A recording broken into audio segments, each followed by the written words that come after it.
যাত্রীবাহী TR 074230 auto গাড়ির সঙ্গে মারুতি গাড়ির মুখোমুখি সংঘর্ষে আহত হয় দুই স্কুল পড়ুয়া সহ মোট 4 জন।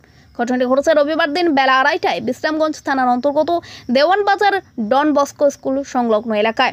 অটো গাড়ির যাত্রী 56 বছর বয়সী তনু মিয়া জানান, সে তার পরিবার নিয়ে বিশ্রামগঞ্জ বাজার শেষ করে একটি অটো গাড়িতে করে তারাপদ এলাকায় নিজ বাড়িতে যাওয়ার সময় দ্রুত গতিতে একটি মারুতি গাড়ি এসে অটোতে ধাক্কা মারে। মারুতি গাড়ির ধাক্কায় অটো গাড়িটি উল্টে গিয়ে মারাত্মকভাবে আহত হয় তনু মিয়া বয়স 56, তার স্ত্রী খুদেজা খাতুন বয়স 50 এবং তার দুই নাতনি স্কুল পড়ুয়া রচনা আক্তার 12 বছর এবং সুমাইয়া আক্তার বয়স 15।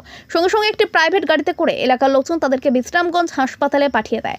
বর্তমানে বিশ্রামগঞ্জ হাসপাতালে চিকিৎসা চলছে তাদের। তবে প্রত্যক্ষদর্শীরা জানিয়েছেন অল্পতে রক্ষা পেয়েছে দুই স্কুল পড়ুয়া সহ তনু মিয়ার পরিবার। বাজার থেকে একটা গাড়ি তারাপদ থেকে নামছে, নাইমা একবার ওষুধটা লং সাইডে বেশি বেড়া সাইডে হে গাড়িটা দেখে তবে হে গাড়িটা বাড়ি দিয়ে লাগছে। আমরা বাড়ি দিয়া আপনার অসল হয়ে গেছি। কয়জন আসলেন আপনারা গাড়িতে? 4 জন, ড্রাইভার সহকার 5 জনই আহত হয়েছে।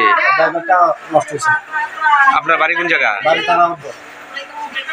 এখন কই আছে? তোমরা বিশ্রাম দাও, চলে গেছে। আবার